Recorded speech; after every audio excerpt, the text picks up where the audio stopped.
Hello students and welcome back. This is part 4 of your series 1 of your computer section. I hope आपने जो part 3 है मेरे 3 parts हैं series 1 के वो देख लिए होंगे प्लस आपने previous years की भी जो series मैंने start कर रखी है वो देखी होंगी। अब आप बोलोगे कि कंप्यूटर का जो सिलेबस है वो मैं धीरे धीरे जो है आप जो डाउट दे रहे हो उसके साथ साथ भी कंप्लीट में कराती जा रही हूँ। अदरवाइज अगर आप इन सीरीज को ही आप ध्यान से देख लेंगे तो आपको इतनी सारी इसमें एक्सप्लेनेशंस मिल जाएंगे कि आपको जो बेसिक कॉन्सेप्ट और कहाँ कहाँ से क्वेश्चंस आते हैं और रिलेटेड क्वेश्चंस आपको खुद पे खुद पता चल जाएंगे। मैंने सिर्फ इसमें क्वेश्चंस नहीं बनाए, आपको साथ साथ एक्सप्लेनेशंस भी दिए हैं कि क्या चीज़ क्या होती है प्लस रिलेटेड क्वेश्चंस। ओके, तो ये मत सोचो कि आपके पास सिलेबस नहीं है। अगर इतना भी कर जाओगे तो भी आप काफ़ी मैक्सिमम क्वेश्चंस अपने पेपर में बैठ के अटेम्प्ट कर सकते हो। तो मैं आपको बस इतना ही बोल सकती हूँ कि आप ज़रूर इन सीरीज़ को देखिए और सीरीज़ देखने के बाद आप खुद डिसाइड करिए कि आप क्वेश्चंस आपसे बनते हैं या नहीं बनते। Okay, so let's get started. पहला क्वेश्चन लेते हैं आप। So the first question is the abbreviation KB in computer usually means। अब ये जो कंप्यूटर में हम KB यूज़ करते हैं एब्रीविएशन मतलब शॉर्ट फॉर्म, ये किसके लिए होती है? तो ये है आपकी किलोबाइट। ओके, सिमिलरली अगर MB है तो मेगाबाइट। ठीक है, तो इसी तरीके से आपको ये सब याद करना है। Next question, in the Microsoft word document from which menu would you choose your font type. अब फॉन्ट टाइप हमने डिस्कस करे थे कि अलग अलग होते हैं और फॉन्ट टाइप होता क्या है, जैसे कि यहाँ पर टाइम्स न्यू रोमन ये सब लिखा होता है ना फॉन्ट में कि अलग अलग टाइप्स होते हैं, उसमें आप अपनी जो भी राइटिंग है लिख सकते हो। फॉर एग्जांपल मैं लिख रही हूँ आई एम तान्या, तो ये जो तान्या मैं इसको किस फॉन्ट में लिखना चाहती हूँ, मैं इसको इस तरीके से लिखना चाहती हूँ मैं, या फिर इसको इस तरीके से लिखना चाहती हूँ आई एम तान्या। तो डिफरेंट डिफरेंट हमारे फॉन्ट स्टाइल्स होते हैं, उसको हम फॉन्ट टाइप्स भी बोलते हैं। और ये हमें मिलती कहाँ पर है? ये हमें मिलता है अपने फॉर्मेट मेन्यू में। ओके, चलिए, so the next question is the ALU performs dash operations. जो आपकी ALU है, ALU होता क्या है? That is arithmetic logical unit. ये जो है काफ़ी इम्पॉर्टेंट क्वेश्चन ALU से बनता है और हमारे CPU में जितनी भी चीज़ें होती हैं उसमें से क्वेश्चंस आपके बनते ही हैं। तो मैंने हर स्लाइड में हर वीडियो में आपको एक क्वेश्चन तो CPU से लिया ही लिया है। ठीक है, तो ALU आपका कौन सा ऑपरेशंस परफॉर्म करता है? ये करता है अरिथमेटिक। ऊपर क्या है? एल्गोरिथम बेस्ड, लोगैरिथम बेस्ड, ये सब नहीं है। ठीक है, ALU की फुल फॉर्म है अरिथमेटिक एंड लॉजिकल यूनिट। तो अरिथमेटिक तो हो गए आपके plus minus divide multiply. Logical कौन सी होते हैं ऑपरेशंस? ये होते हैं greater than less than equal to, ये सारे ऑपरेशंस होते हैं आपके लॉजिकल। और ये परफॉर्म कौन करता है? CPU में जो ALU है वो इसको परफॉर्म करती है और जो CU है कंट्रोल यूनिट वो इनको कंट्रोल करती है। ठीक है, जो भी ऑपरेशंस आपके परफॉर्म हो रहे हैं। आई होप आपको समझ आ गया होगा। Moving to the next question, which of the following identifies a cell in Excel. तो ये वाला जो पार्ट है, ये क्वेश्चन है क्वेश्चन नंबर 4। ये थोड़ा सा मैं डिटेल में बताने वाली हूँ, तो आप लोगों से यही रिक्वेस्ट है कि अगर आपको ये डिटेल में पढ़ना है तो ठीक है, अदरवाइज आप इस पार्ट को जो है स्किप कर जाएं। ओके, तो जो माइक्रोसॉफ्ट एक्सेल है बेसिकली, आपने जो हम सेल की बात यहाँ पर हो रही है, तो आपको पता है जब आप माइक्रोसॉफ्ट एक्सेल खोलते हो तो कुछ इस तरीके का दिखता है आपका, और ये आपका नंबर ऑफ सेल्स में डिवाइडेड होता है। कैसे? इस तरीके से जो है आपकी स्प्रेडशीट इसको हम बोलते हैं, अदरवाइज वर्कशीट भी इसको बोला जाता है। इस तरीके से ये ब्लॉक्स में डिवाइडेड होती है। ठीक है, इन्हीं छोटे छोटे ब्लॉक्स को आप क्या बोलते हो? इसको बोलते हो आप सेल्स। अब इसमें बोला गया है which of the following identifies a cell in Excel. तो ये जो नेम है ये आइडेंटिफाई करता है आपका एक एक्सेल में जो आपकी सेल होती है। ठीक है, अब बात कर लेते हैं थोड़ा सा और इसके बारे में। तो ये जो आपके माइक्रोसॉफ्ट एक्सेल है बेसिकली क्या है? ये it is a spreadsheet. Spreadsheet, और डेवलप कब हुई थी ये स्प्रेडशीट और कहाँ हुई थी? It was develop by Microsoft. किस किस चीज के लिए डेवलप हुई थी ये? माइक्रोसॉफ्ट ने किस किस चीज के लिए डेवलप करी थी? आपकी ऑपरेटिंग सिस्टम्स के लिए, जैसे विंडोज, मैकओएस, एंड्रॉयड, iOS, इन सब ऑपरेटिंग सिस्टम के लिए आपकी ये स्प्रेडशीट माइक्रोसॉफ्ट ने जो है डेवलप करी थी। जो विंडोज वर्जन है आपके एक्सेल का, इट सपोर्ट्स प्रोग्रामिंग थ्रू किससे, अब देखो हमने बात करी इस विंडोज का, अब इसका जो वर्जन है एक्सेल का, ये प्रोग्रामिंग आपकी सपोर्ट करता है वीबीए से। आपसे पूछा जा सकता है what is the full form of this VBA, तो आपको याद रखना है it is visual basics for application, visual basics for application. Okay, यहाँ तक आपने लर्न कर लिया। अब जो प्रोग्रामिंग है या प्रोग्रामर्स हैं, दे मे राइट कोड डायरेक्टली यूजिंग, अब प्रोग्रामिंग तो हमने देख ली कैसे होती है वीबीए से, और जो प्रोग्रामर इस कोड को लिखेंगे वो किसकी हेल्प से लिखेंगे, वो वीबीई की हेल्प से लिखेंगे। And what is this VBE, it is visual basic editor. I hope आपको समझ में आ गया है ये। देन अब हम बात कर लेते हैं रोज एंड कॉलम्स की, कि रोज क्या है और आपके कॉलम्स क्या हैं।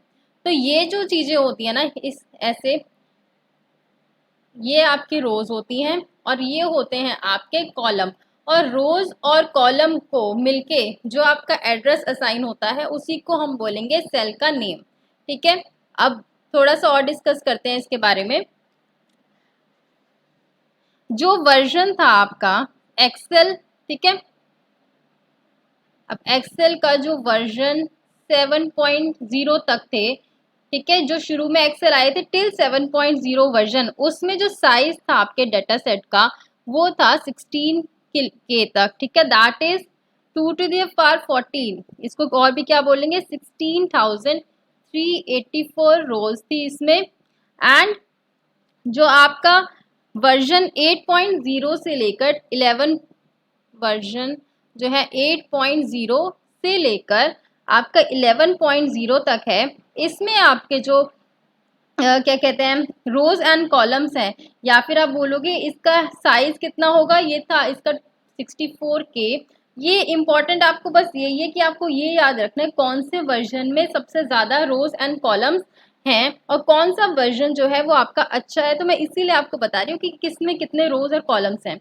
तो इसमें थे आपके 2 to the power 16 रोज, जिसको आप बोलते हो 25536 रोज थी आपकी, एंड कॉलम्स थे आपके 256 कॉलम्स।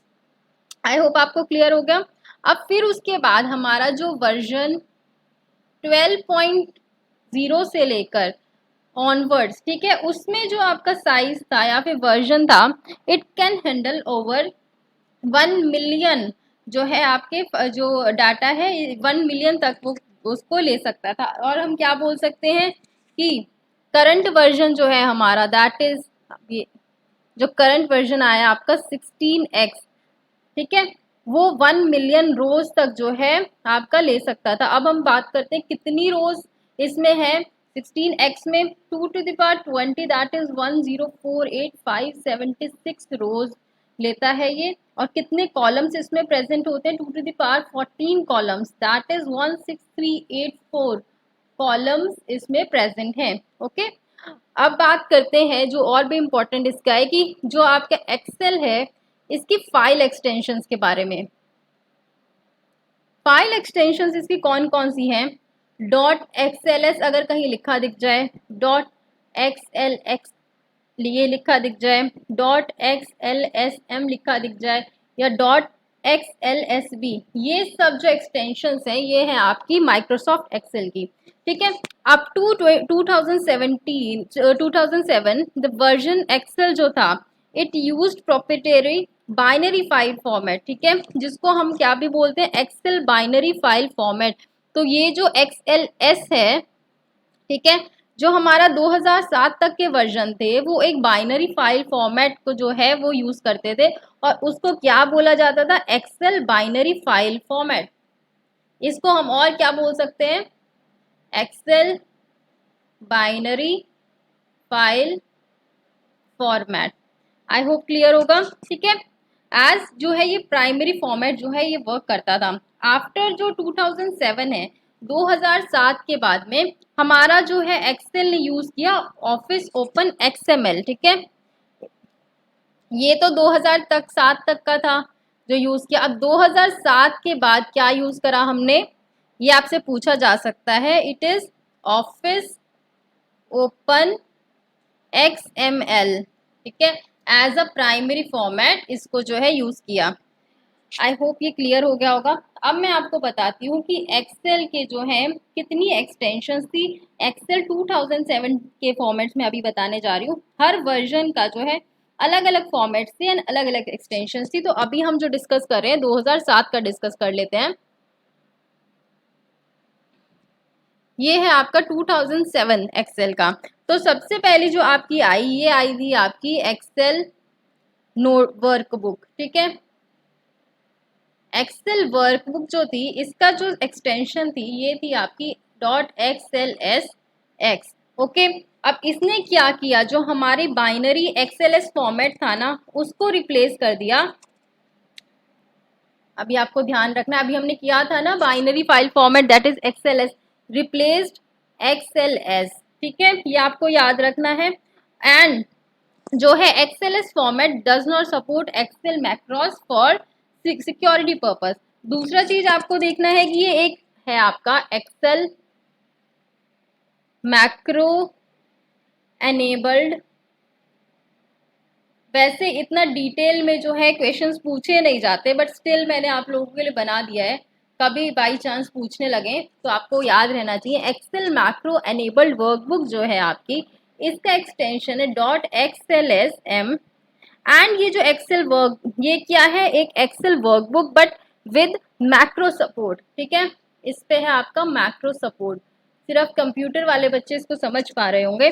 देन आपका आया एक्सेल बाइनरी वर्कबुक। अब ये जो एक्सेल बाइनरी वर्कबुक है आपकी, इसका फाइल फॉर्मेट है .xlsb। अब ये किसके लिए यूज हुआ, for very large documents with 10 and 1000 of thousands of रोज, ठीक है। एंड देन आपका अलग अलग है, जैसे एक्सेल मैक्रो एनेबल्ड टेम्पलेट है अगर आपसे पूछा जाए, एक्सेल मैक्रो एनेबल्ड टेम्पलेट अगर आपसे पूछा जाए, इसका क्या है एक्सटेंशन .xltm। और अगर आपका एक्सेल एड इन पूछा जाए तो इट इज .xlam। तो आपको क्या याद रखना है, यहाँ पर .xl तो रहेगा ही, उसके बाद में अगर वर्कबुक है आपका बाइनरी वर्कबुक तो SB आ जाएगा। एनेबल जो है मैक्रो एनेबल वर्कबुक है तो SM आ जाएगा, M फॉर मैक्रो, ठीक है। अगर टेम्पलेट पूछा जाए मैक्रो टेम्पलेट तो M for macro, T for template ये ले लेगा। सिमिलरली अगर हमसे पूछा जाए ऐड इन तो आपका AM ले लेगा, राइट। तो आपको यहाँ से पता लगा लेना है कि जो भी आपको दे रखा होगा तो आप शॉर्ट फॉर्म का जो है अंदाजा लगा सकते हो। अब अगर आपसे पूछा जाए कि जो वर्जन्स आपके एक्सेल के थे तो ये कौन कौन सी, एक्सेल 2019, ठीक है, ऑफिस 365, सब्सिक्वेंट जैसे V16.0 है। अब एक्सेल अगर 2016 का पूछा जाए कि कौन कौन से वर्जन एक्सेल 2016 के थे, वो थे आपका V160, 116.0। देन अगर एक्सेल 2013 का पूछा जाए तो V15.0। सिमिलरली एक्सेल 2010 का वर्जन पूछा जाए तो इट वाज V14.0। इस तरीके से आपको जो है इसके वर्जन्स वगैरह याद करने हैं। अब मैंने आपको बता दिया कि सेल्स जो है, it is worksheet is made of thousands of cells. जो आपकी एक्सेल की वर्कशीट है, स्प्रेडशीट है, it is made of thousands of cells. अभी इंटरसेक्शन बनती कैसे है, intersection of rows and column से ये बनती है, राइट। अब मैंने आपको क्या बताया कि रोज जो है आपकी कौन सी होंगी। फॉर एग्जाम्पल फिर से आपको समझाती हूँ मैं यहाँ पर कि अगर आपसे पूछा जाए कि इसका नेम कैसे लिखना है, आपको किसी सेल का जो नेम है वो किस तरीके से लिखा जाएगा, यहाँ पर ध्यान देना इम्पोर्टेंट है। देखिए ऊपर आपने जब भी स्प्रेडशीट खोली होगी तो आपको ये दिखेगा ABCDE, है ना, और यहाँ पर क्या दिखेगा 1 2 3 4। आई होप आपको पता होगा। अब ईच सेल, हर एक सेल मतलब हर एक जो ब्लॉक है इसके पास एक अपना नाम होता है और अपना ही सेल एड्रेस होता है। अब अगर हम बात करें कॉलम C की और रो 5 की, ठीक है, ये 5th है, बात हो रही है कॉलम C, ये जो कॉलम्स हैं रो 5 तो इसका जो है एड्रेस, या आप बोलो इस सेल का नेम क्या बनेगा आपका, तो नेम बनेगा इसका C5। ठीक है, आप इसको किस तरीके से डिनोट करोगे, C5 से। अगर आपसे पूछा जाए D3 क्या है, तो यहाँ से D और यहाँ से 3, D3 ये हो गया, B2 क्या है, B2 ये हो गया।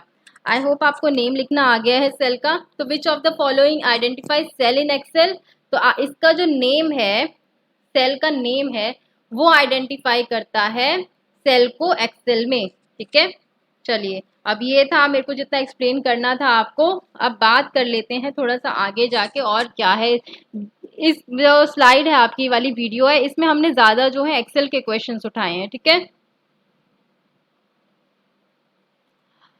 चलिए, which command is used by user to search and correct words in document. अगर कौन सी कमांड ऐसी यूज होती है यूजर के द्वारा जो कि हेल्पफुल है कि वो सर्च कर सकता है और करेक्ट कर सकता है किसी भी वर्ड को उस डॉक्यूमेंट में।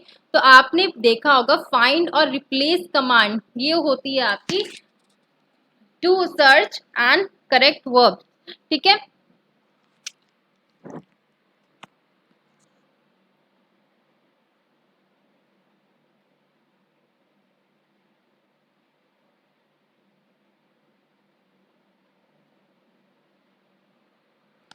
What does an electronic spreadsheet consist of? तो इलेक्ट्रॉनिक स्प्रेडशीट किस चीज से कंसिस्ट होती है, क्या है इलेक्ट्रॉनिक स्प्रेडशीट, वही है ये जो हमने MS एक्सेल की बात करी थी। और इसमें डिफरेंट डिफरेंट सेल्स हैं, इसमें रोज भी होती है, इसमें कॉलम्स भी होते हैं और इसमें सेल्स भी होती हैं। ठीक है, तो आंसर क्या आएगा, all of the above.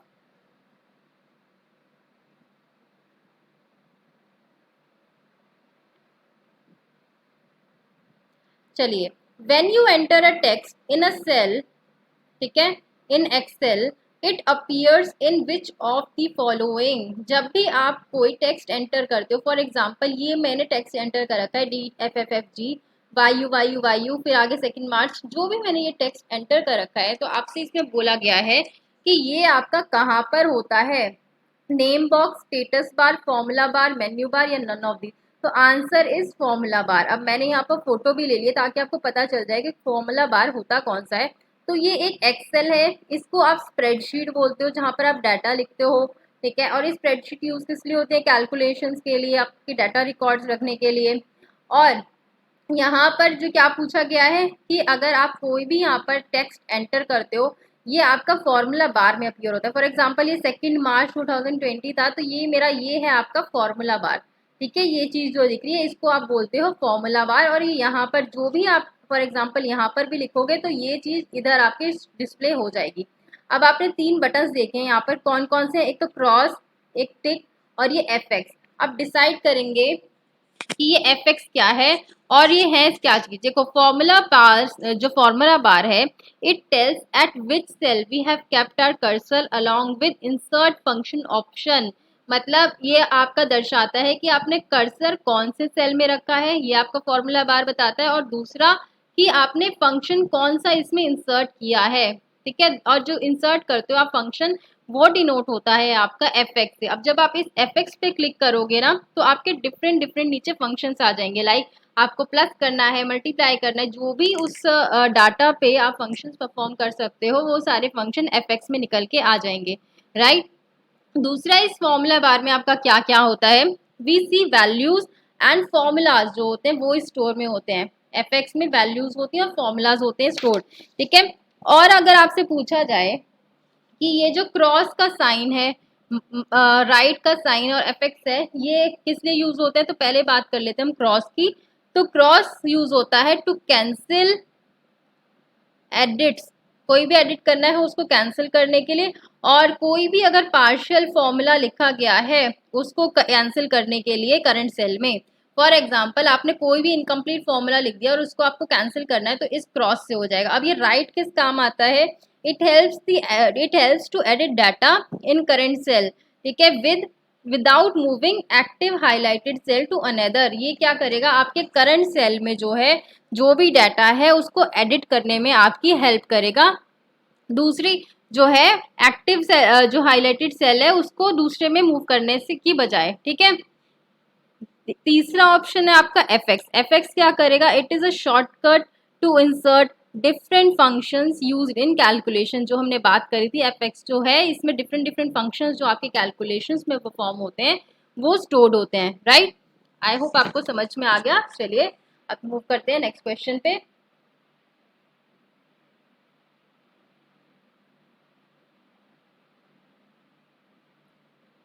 So the next question is ASCII coding system provides कितना करेक्टर्स। तो ASCII कोडिंग सिस्टम जो है आपका ये 127 करेक्टर्स प्रोवाइड करते हैं। तो मीनवाइल हम क्या पढ़ते हैं कि ये जो ASCII है, फर्स्ट ऑफ ऑल जो आपको याद रखना है कि इसकी फुल फॉर्म क्या होती है। तो इसकी फुल फॉर्म है आपकी American standard code for information exchange. Information exchange, ठीक है। पहली चीज आपको ये फुल फॉर्म याद रखनी है। दूसरा, अब हमें पता है कि हम जो नंबर्स वगैरह हैं, ठीक है, फॉर एग्जांपल हमारा जो डाटा है, जो भी कैलकुलेशंस परफॉर्म होती हैं वो बाइनरी नंबर्स पे होते हैं, 0101 की फॉर्म में। अब हमारे जो नंबर्स हैं, फॉर एग्जांपल 25 है, इसको भी हम इस फॉर्म में बाइनरी में चेंज कर सकते हैं। 356 है, इसको भी हम बाइनरी में चेंज कर सकते हैं और कैलकुलेशंस वगैरह जो भी एग्जीक्यूशन होना है वो परफॉर्म करा सकते हैं, ठीक है। बट जो कीबोर्ड पे आपके अल्फ़ाबेट्स वगैरह होते हैं, सिंबल्स बने होते हैं, ठीक है, उसको हम कैसे चेंज करेंगे। अब ये तो हमें पता चल गया नंबर्स का चेंज, बट ये जो A B C D greater than less than है, इस तरीके के सिंबल्स बने हुए हैं, कोई ऐसा कोई ऐसा ऐसा, इनको भी तो कोई ऐसी लैंग्वेज होनी चाहिए कि हम इसको भी चेंज कर सके। तो क्या होता है कि इनके लिए हमारे पास होते हैं एस्काई कोड्स। हर एक जो सिंबल है, हर एक अल्फ़ाबेट है, इसका अपना एक एस्काई कोड होता है, ठीक है, जो इनको असाइंड होता है। फॉर एग्जाम्पल @ का कोड है आपका 64, ए का कोड है 65, बी का कोड है 66, ABCD तक अगर हम लास्ट तक चलेंगे तो Z का कोड है हमारा 90, ठीक है। ये वाले कोड हो गए आपके। देन आपसे अगर पूछा जाए ये वाला जो सिंबल है इसका कोड है 91, इस सिंबल का कोड है 92, ये वाला जो सिंबल है आपका ब्रैकेट, अगर ब्रैकेट बंद करना है तो ये, ठीक है, दोनों साइड से। अब अगर स्टार्ट करना है तो ये, और बंद करना है तो 93। देन इसका कोड आपका 94, 95। तो डिफरेंट डिफरेंट जो आपके अल्फ़ाबेट्स हैं कीबोर्ड पे और डिफरेंट डिफरेंट सिंबल्स हैं, उनके अपने अपने जो होते हैं एस्काई कोड्स होते हैं। अब ये जो एस्काई कोड्स हैं ये आपकी 7 बिट्स को यूज़ करते हैं। फॉर एग्जांपल यहाँ मैं कुछ चीज़ डिलीट करती हूँ, ठीक है, ये मैं इरेज कर देती हूँ ताकि आपको और अच्छे से समझा पाऊँ मैं स्काई कोड्स के बारे में। डिफरेंट वीडियो भी मैं लूँगी, बट मुझे पता लगता है कि ये वाली वीडियो सफिशिएंट रहेगी आप लोगों को समझने के लिए। अब क्या बोलते हैं कि ये जो स्काई कोड्स है ना आपके, ये आपकी 7 बिट्स जो है यूज़ करते हैं। किस तरीके से, हमें पता है हमें कोई भी नंबर को चेंज करना है अपने बाइनरी में, डिजिटल में 0101 की फॉर्म में हम चेंज कर देते हैं, ठीक है। सिमिलरली ये वाला 7 बिट्स लेता है, जैसे 64, 32, 16, 18, आई एम सो सॉरी, 8, ठीक है, 4, 2 और 1।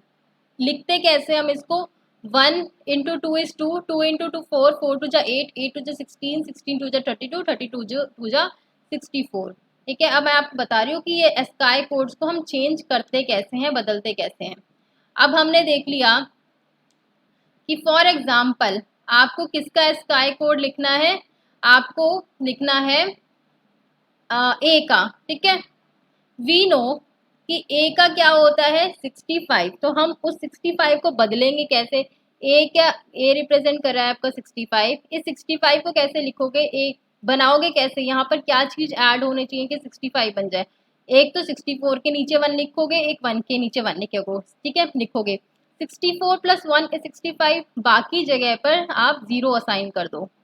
तो अगर आपसे स्काई कोड का पूछा जाए तो स्काई कोड तो हो गया ए का 65, और इसको अगर हमने बाइनरी में चेंज किया तो ये हो गया 100001। तो यहाँ से आप क्या परफॉर्म करोगे, अपने उस पर ऑपरेशंस या कोई भी फंक्शन परफॉर्म करना है तो आप इन एस्काई कोड्स पे इस तरीके से कन्वर्ट करके अपना ऑपरेशन को परफॉर्म करा सकते हैं। सिमिलरली अगर आपसे ये वाला नंबर दे दिया जाए, बाइनरी का कोई नंबर, और आपसे पूछा जाए एस्काई कोड क्या है इसका, तो आपको पहली चीज तो ये पता होना चाहिए, इससे आपको अपना नंबर में कन्वर्ट करना आना चाहिए। यहाँ से आप निकालोगे 65 और आपको ये याद होना चाहिए 65 किसका कोड है, तो वो ए का कोड है।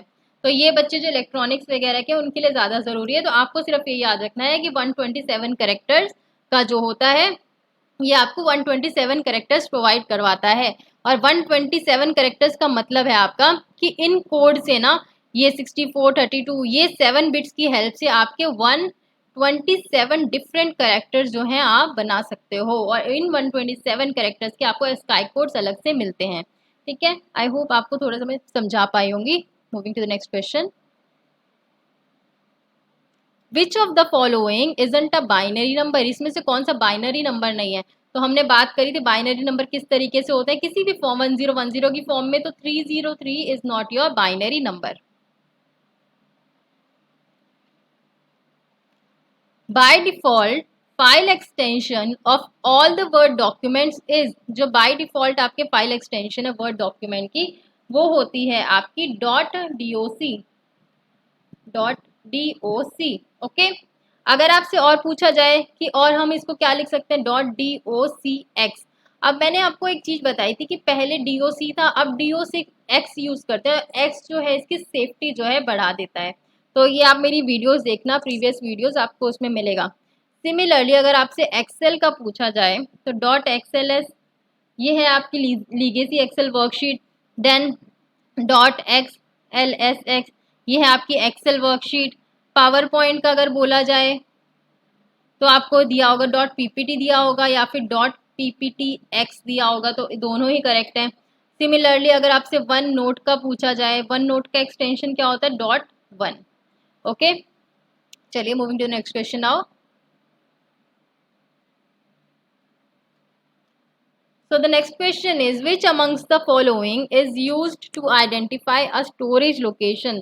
ये जो आपकी storage location है ये किसके द्वारा जो है आइडेंटिफाई हो सकती है, a program, address, a record, a byte, a bit. तो the answer is address. Address की हेल्प से आपकी जो है स्टोरेज लोकेशन आप आइडेंटिफाई कर सकते हो। ठीक है,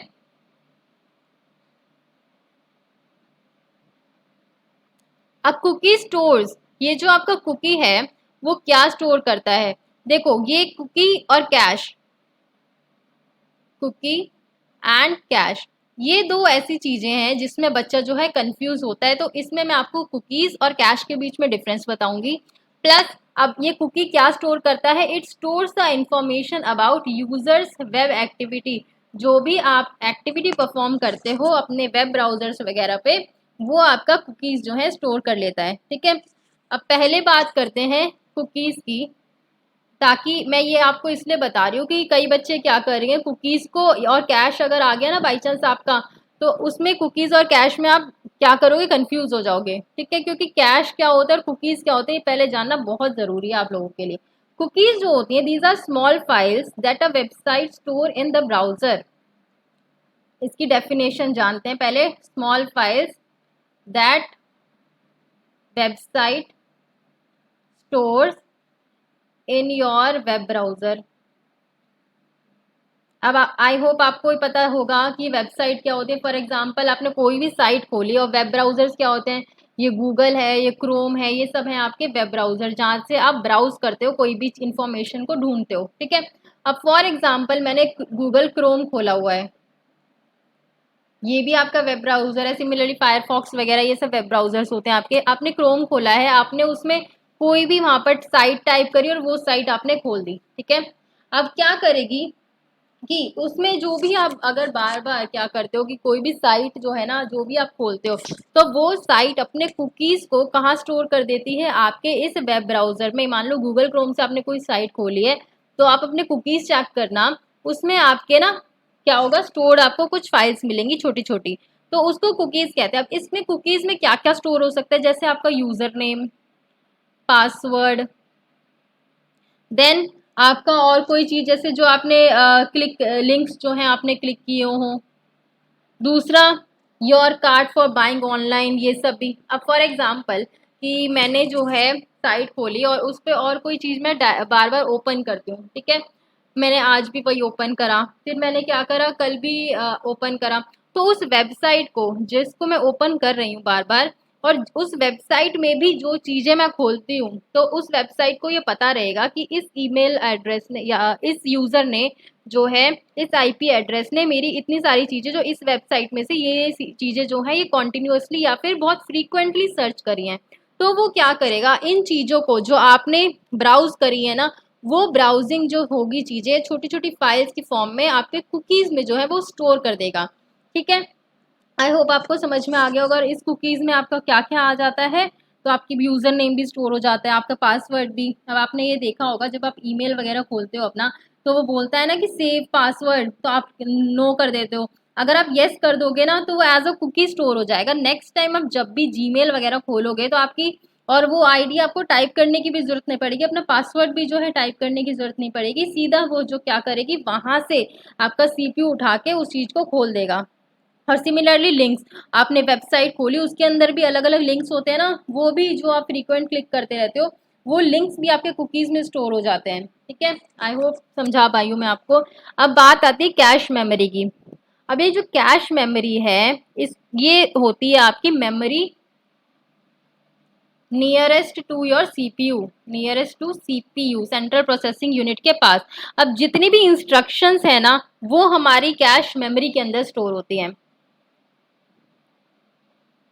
instructions are stored in cache memory. अब किस तरीके से ये चीज़ें काम करती है, पहले होता है आपका सीपीयू, फिर होती है आपकी कैश मेमोरी, या मैं आपको सीक्वेंस बता रही हूँ क्या होता है, और फिर आती है आपकी मेन मेमोरी जो भी रैम रोम ये सब है, ठीक है। Main memory.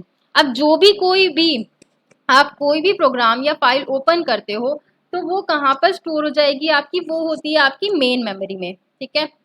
फाइल ओपन करी या प्रोग्राम ओपन करा, वो हो गया मेन मेमोरी में स्टोर। अब उसके अंदर आप कोई भी चीज़, इंस्ट्रक्शंस वगैरह कोई भी इंस्ट्रक्शन देते हो, या फिर कोई भी चीज़ जो है आप बताते हो, इंस्ट्रक्शन सीपीयू को देखते हो कि कोई भी चीज़ परफॉर्म करनी होती है, ठीक है, या फिर कोई भी चीज़ यहाँ स्टोर करनी पड़ती है।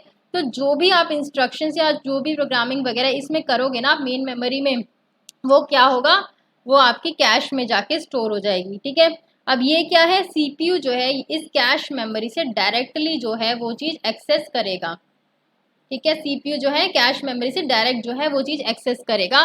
फॉर एग्जांपल आपको कोई इंस्ट्रक्शन दी है कि a+b का आपका ऐड कराना है, सबसे पहले कैश मेमोरी में जाएगा। सीपीयू में क्या होते हैं आपके रजिस्टर्स, ठीक है, वो रजिस्टर्स इस कैश मेमोरी से फेच करेंगे उस इंस्ट्रक्शंस को, और उसके बाद में फेच करने के बाद ये जो आपका एएलयू है ना, तो ये एएलयू जो है वो आपकी इंस्ट्रक्शंस को क्या करवा देगा, एग्जीक्यूट करा देगा उन फंक्शंस को परफॉर्म।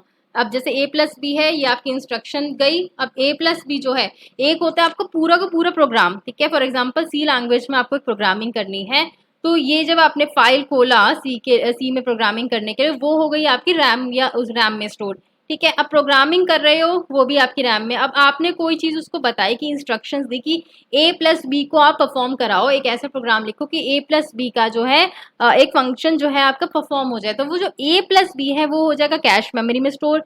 ये कैश मेमोरी होती है सीपीयू के पास। सीपीयू में होते हैं आपके रजिस्टर्स, ये रजिस्टर्स क्या करेंगे, कैश मेमोरी से वो इंस्ट्रक्शंस को फेच करेंगे, एंड फेच करने के बाद जो है आपका ये दे देंगे एएलयू के पास, आगे इंस्ट्रक्शंस को देंगे ताकि वो जो इंस्ट्रक्शंस है वो एग्जीक्यूट हो पाए। अब ये जो एएलयू है ये है आपका अरिथमेटिक एंड लॉजिकल यूनिट, तो ये आपका क्या करा देगा, उन इंस्ट्रक्शंस को एग्जीक्यूट। आई होप आपको समझ में आ गया होगा कैश और कुकीज़ में फ़र्क। चलिए नेक्स्ट क्वेश्चन पे चलते हैं। Correcting errors in a program is known as, कोई भी प्रोग्राम में अगर एरर्स करेक्ट करने हैं तो उसको बोलते हो आप डीबगिंग, ठीक है। What happens when you boot up a PC, जब भी आप अपने पीसी को बूट अप करते हो तो क्या होता है, तो portion of operating system are copied from disk on to memory. जो आपका पोर्शन है ऑपरेटिंग सिस्टम का वो क्या हो जाता है, डिस्क से मेमोरी में कॉपी हो जाता है। आई होप समझ आया होगा। तो अब मैं आपको बताती हूँ कि इसमें भी जो है बूट करने के बाद आपका होता क्या है। देखो, बूटिंग होती है जब भी आपकी पावर ऑन होती है ना, उसके बाद जो आपका पीसी होता है, कंप्यूटर होता है, वो ऑपरेटिंग सिस्टम को लोड करवा देता है, ठीक है। और उस लोडिंग को आप बोलते हो बूटिंग। तो इस लोडिंग में होता क्या है कि आप पोर्शन ऑफ ऑपरेटिंग सिस्टम, जो आपका ऑपरेटिंग सिस्टम है, ये कॉपी हो जाता है डिस्क से मेमोरी के ऊपर। आई होप समझ में आया होगा, ठीक है। अब क्या होता है कि सबसे पहले जब आप पावर सप्लाई को ऑन करते हो, तो सबसे पहले आपका कंप्यूटर क्या चेक करेगा कि आपकी मदरबोर्ड, रैम और प्रोसेसर ये सब जो है सही काम करने चाहिए। तब जाके आपका बूटिंग का प्रोसेस चालू होता है। मतलब रैम अगर ठीक होगी, प्रोसेसर ठीक होगा, मदरबोर्ड ठीक होगा, पावर सप्लाई सही आ रही होगी, तभी जो है आपका कंप्यूटर ओपन होगा, या फिर मैं कहूँ कि जो आपका ऑपरेटिंग सिस्टम है ना, वो लोड होके धीरे धीरे जो है आपको ओपन होगा। और जब वो लोड होगा तो वो डिस्क से कहाँ चला जाएगा, आपकी मेमोरी में स्टोर हो जाएगा। मेमोरी में वो ऑपरेटिंग सिस्टम क्यों स्टोर होगा, क्योंकि हमें पता है, अब हमने ऑपरेटिंग सिस्टम होता गया है, जैसे विंडोज़ वगैरह जो भी आपने डाली होती है इसमें, तो वो होते हैं आपके ऑपरेटिंग सिस्टम। अब उसको खुलने के बाद में वो मेमोरी पे इसलिए जाएगा, जब भी आप कोई फंक्शंस वगैरह परफॉर्म कराते हो तो सारा काम तो मेमोरी का ही है ना। मान लो आपने एक्सेल स्प्रेडशीट्स वगैरह खोली, उसमें काम कराना है, तो काम तो सारा मेमोरी करेगी, ठीक है। तो फिर जैसे ही आप पावर वापस से ऑफ कर दोगे, वो वापस जो है डिस्क के पास चला जाएगा ऑपरेटिंग सिस्टम आपका। आई होप समझ में आ रहा होगा, ठीक है। अब जो है ये चीज़ जब हो जाती है, ये सारा प्रोसेस जब चेक हो जाता है कि भाई मेरी ये चारों चीज़ें ठीक है, तो फिर वो उसके बाद जो है आपका बायोस जो है वो ओपन होता है। अब बायोस चालू करने का मतलब क्या होता है, ये बायोस को क्या कर देती है, स्टार्ट कर देती है। बायोस है आपका बेसिक इनपुट आउटपुट, और ये बेसिक इनपुट आउटपुट होता कहाँ है, ये आपके मदरबोर्ड के अंदर इनबिल्ट होता है, ठीक है। तो आपको इतना डिटेल में जाने की ज़रूरत नहीं है, बस इतना ही आपको समझना है कि मेरे को बेसिक का जो मेरे को आपको समझाना था कि बूटिंग में क्या होता है आपका। कई बार जैसे आपका प्रॉपर फंक्शंस नहीं करता ना, जैसे आपका लैपटॉप ही है, हमने देखा कि कोई चीज़ फंक्शन नहीं कर रही, तो आप क्या करवाते हो, अपने लैपटॉप को बूट कराते हो। तो बूट का मतलब यही होता है बेसिकली, दोबारा से अपने ऑपरेटिंग सिस्टम को जो है लोड करा देते हो, ठीक है। और वो लोड करते टाइम क्या चार चीज़ें चेक करेगा कि हाँ, आपका हार्डवेयर काम कर रहा है, सॉफ्टवेयर काम कर रहा है, पावर सप्लाई सही आ रही है। तो और जिसमें भी कोई प्रॉब्लम होगी, तो बूटिंग के टाइम जब आप बूट कर रहे होगे तो वो आपका शो कर देगा। इसके ऊपर अलग से वीडियो बनाऊंगी, आपको अच्छे से समझाऊंगी कि ये बूटिंग प्रोसेस कैसे काम करता है। चलो,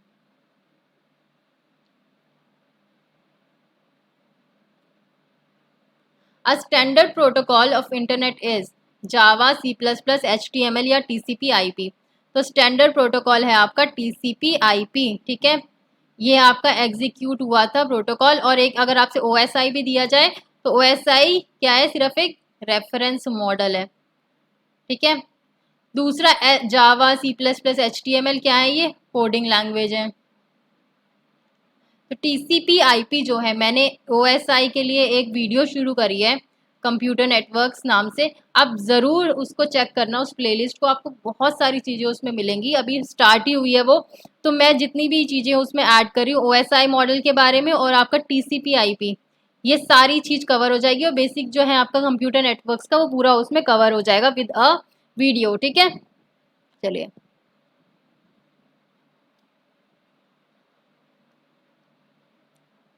now the question is, to send a message from one station to another, user must know it। अगर एक स्टेशन से दूसरे स्टेशन को मैसेज पहुंचाना है, एक सेंडर को रिसीवर से के पास, तो उसको उसका क्या पता होना चाहिए, तो उसको पता होना चाहिए द अदर स्टेशन एड्रेस, ठीक है। अगर मान लो मुझे एड्रेस ही नहीं पता, तो मैं उस स्टेशन के पास अपना मैसेज पहुंचाऊंगी कैसे, ऐसे तो मेरा मैसेज कहीं भी नेटवर्क में ट्रेवल करेगा ना। तो मैसेज पहुंचाने के लिए मुझे अपने जो है दूसरा स्टेशन या फिर रिसीवर, उसका एड्रेस पता होना चाहिए। और सिमिलरली रिसीवर को भी जो है सेंडर का एड्रेस पता होना चाहिए, ताकि रिसीवर को भी पता रहे कि मेरे पास जो है मैसेज कौन से सेंडर ने भेजा है और कौन से कंप्यूटर ने भेजा है, ओके।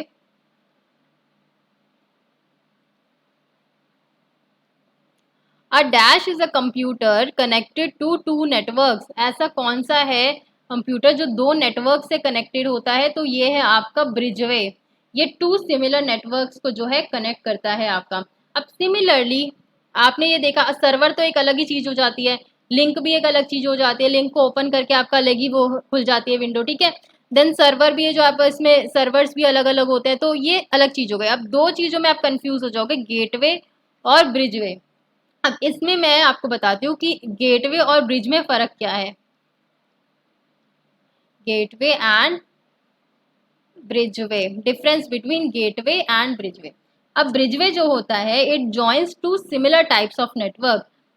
ये क्या करेगा, दो सिमिलर टाइप ऑफ नेटवर्क्स को ज्वाइन कर देगा आपका ब्रिजवे, ठीक है, so that it can look like one network. इसमें जो नेटवर्क क्लाइंट होता है, ठीक है, उसको लगता ही नहीं है कि हम दो जो हैं, मान लो दो कंप्यूटर्स हैं, दो क्लाइंट्स हैं, और इन दोनों के नेटवर्क सेम है, ठीक है, इन दोनों को लगेगा कि ही नहीं कि इन दोनों को जो है एक ब्रिज ने क्या कर रखा है, जोड़ रखा है आपस में।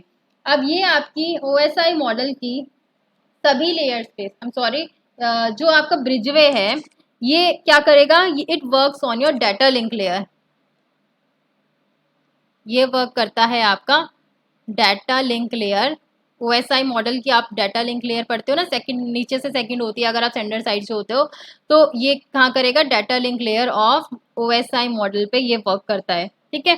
दूसरी चीज ये क्या करेगा, डिफरेंट डिफरेंट जो लैंस हैं, डिफरेंट लैंस होते हैं जो, अब थोड़ा सा और हम डिटेल में पढ़ते हैं, जो डिफरेंट लैंस हैं आपके, ये डिफरेंट लैंस को जो सेम प्रोटोकॉल पे काम करते हैं, दैट आर वर्किंग इट।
या आई एम सॉरी, ये जो बैटरी बिल्कुल लो हो गई थी। तो ये क्या करेगा, डिफरेंट डिफरेंट लैंस को क्या करेगा, जो सेम प्रोटोकॉल पे आपके काम करते हैं, उनको जो है आपस में कनेक्ट करवा देगा, ठीक है। दूसरा क्या है, इसमें आपको क्या याद रखना है कि जो पैकेट्स हैं जिनके थ्रू आप अपनी इंफॉर्मेशन सेंड करते हो, कल हमने करा था ना पैकेट स्विचिंग वगैरह, तो पैकेट्स जो है वो अपना फॉर्मेट नहीं बदलते, जब वो रिसीवर के पास पहुंच जाते हैं तो वो अपना फॉर्मेट नहीं बदलते। अब बात आती है ब्रिजवे, तो क्या करेगा, सेम नेटवर्क पे जो काम करते हैं उनको कनेक्ट कर देगा, या फिर डिफरेंट लैंस को कनेक्ट कर देगा जो सेम प्रोटोकॉल्स पे काम करते हैं। अब जो गेटवे है आपका, ये आपकी ओएसआई की सभी लेयर्स पे काम करता है, ठीक है, सारी की सारी लेयर्स पे जो है ये काम करेगा, और गेटवे उस नेटवर्क पे पैकेट ट्रांसफर करेगा जो बिल्कुल डिफरेंट प्रोटोकॉल्स फॉलो करते हैं। इस गेटवे के थ्रू क्या करेगा, जो आपके दो नेटवर्क्स हैं जो बिल्कुल ही डिफरेंट प्रोटोकॉल्स फॉलो करते हैं, उन नेटवर्क पे जो है ये कम्युनिकेशन कराएगा या फिर पैकेट सेंड करेगा। अब यहाँ पर क्या होता है आपका, जो आपके पैकेट्स हैं, ठीक है, उसमें हमने क्या देखा था कि वो अपना फॉर्मेट नहीं बदलते, लेकिन गेटवेज में आपके पैकेट्स अपना फॉर्मेट जो है वो बदल लेते हैं, राइट। दूसरा, ये कहाँ पर जो आपके गेटवेज कहाँ पर इंस्टॉल होते हैं, ये होते हैं आपके राउटर्स में इंस्टॉल। आई होप समझ में आया होगा। Moving to the next question.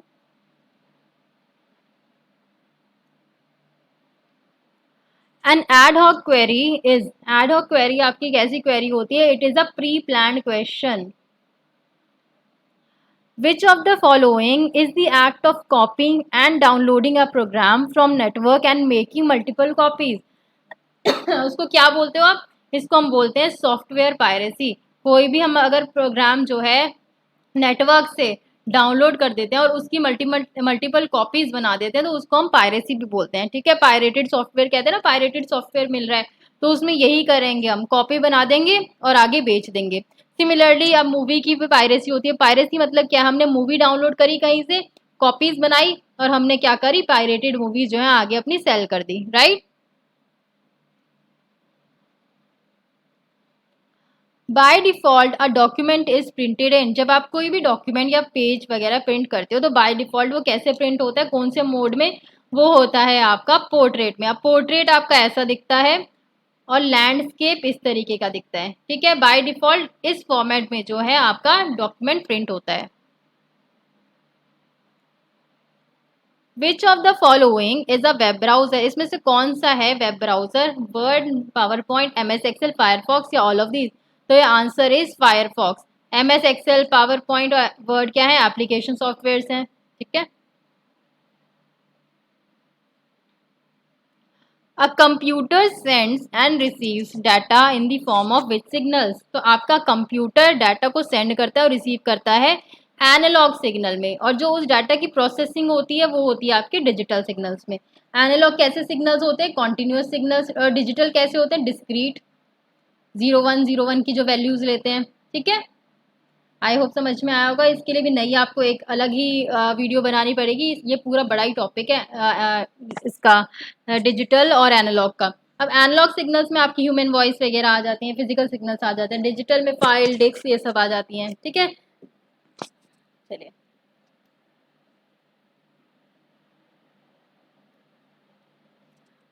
DCRW disc जो है ये क्या होती है, it can be erased and rewritten. Which of the following operating system is not owned and license by a company, तो ये हमने, अगर आपको याद होगा, सीरीज 1 आई गेस में, फर्स्ट सीरीज 1 पार्ट 1 में शायद डिस्कस करा था इसके बारे में, ऑपरेटिंग सिस्टम्स के बारे में। तो क्या बताया था, ये जो लाइनक्स है इसको कोई भी जो है लाइसेंस्ड ये नहीं है, कोई भी ऐसा कंपनी इसको ओन नहीं करती। इस लाइनक्स को हम बदल भी सकते हैं, इसमें खुद से ही चेंजेस करके हम आगे जो है इसको बेच सकते हैं, ठीक है, ब्रॉडकास्ट कर सकते हैं इस लाइनक्स को। दूसरा विंडोज 2000, मैक, यूनिक्स, ये जो है ये कंपनी के द्वारा लाइसेंस्ड होते हैं। अगर कोई भी अपडेट वगैरह होगा इसमें तो वो कंपनी ही करके देगी, ठीक है, आप इसमें कुछ भी नहीं कर पाओगे। एक बार इंस्टॉल कर दिया इसमें कुछ नहीं हो सकता, बट लाइनक्स को इंस्टॉल करने के बाद आप इसमें चेंजेस करके आप इसमें आगे भी सेल कर सकते हो, तो फ्री है ये, ठीक है। Coded entries which are used to gain access to computer system, अब ये होते हैं आपके पासवर्ड, आपको पता है ये कोडेड एंट्रीज।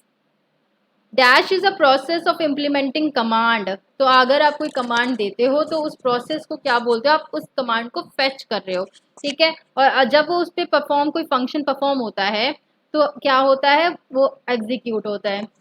फॉर एग्जाम्पल आपने फेच करी कोई भी कमांड कि मेरे को ए प्लस बी की एडिशन करानी है, ठीक है, जब वो ए प्लस बी ये आपने कमांड दी थी तो इसको बोलेंगे आप फेचिंग, ठीक है, इम्प्लीमेंट करा रहे हो आप उस कमांड को। जब वो ए प्लस बी ऐड हो जाएंगे आपस में, रिजल्ट आ रहा होगा, तो उस प्रोसेस को क्या बोलोगे, उसको बोलोगे execution.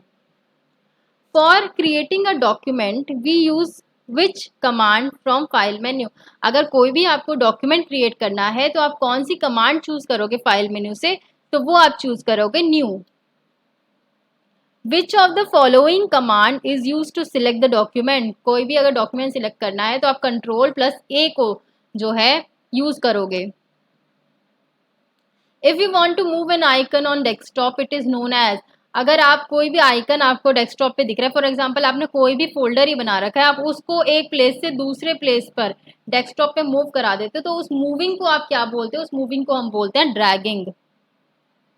Information in computer is stored in, अब आप लेता कैसा और देता कैसा है, ये डिजिटल डाटा में, और I am sorry analogue data में, लेकिन जब ये इंफॉर्मेशन स्टोर होती है आपके कंप्यूटर में, सीपीयू में, तो ये होती है in a form of digital data, digital कैसा, 0101 की फॉर्म में, बाइनरी में, ठीक है, डिस्क्रीट वैल्यूज में। So this was for it today. I hope video और सेशन अच्छा लगा होगा। प्लीज़ वीडियो को लाइक, कमेंट, शेयर ज़रूर करें। मैं इतना ही बोल सकती हूँ कि वीडियो बहुत यूज़फुल है। लेंथ ज़रूर आपको लंबी लगेगी, लेकिन आप इतने सारे जब लेक्चर्स देखते हो तो अगर उसमें आप 6-7 वीडियो ही देख लोगे ना तो आपका काफ़ी पार्ट जो है कंप्लीट हो जाएगा कंप्यूटर सेक्शन का।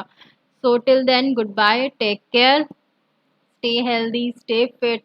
केसेस बहुत बढ़ रहे हैं, सो प्लीज़ स्टे फिट। वैसे तो रशिया ने बोल ही दिया है कि हमने जो है वैक्सीन बना दी है, बट अभी भी जो एम्स के रणदीप गुलेरिया हैं वो यही कह रहे हैं कि अभी हमें यहाँ पर ट्रायल्स का इस चीज़ को इम्प्लीमेंट करने में अभी टाइम लगेगा, है ना। वहाँ से रशिया ने तो क्लेम कर दिया है, बट इंडिया में तो अभी पहले देखना पड़ेगा ना कि ऑथेंटिसिटी कितनी है उस वैक्सीन की। और आज ये भी पढ़ना कि आज एक नया टैक्स का वो मोदी जी ने लॉन्च करा है, वो क्या करा है, एक रिफॉर्म लेके आए हैं उस टैक्सिंग सिस्टम में। तो है क्या चीज़ जो बेसिकली आपके जितनी करोड़ जनता है उसमें से सिर्फ 1 करोड़ ही जेन्युइन टैक्स टैक्स पेयर्स हैं आपके, उसमें क्या करेंगे वो, इनको कुछ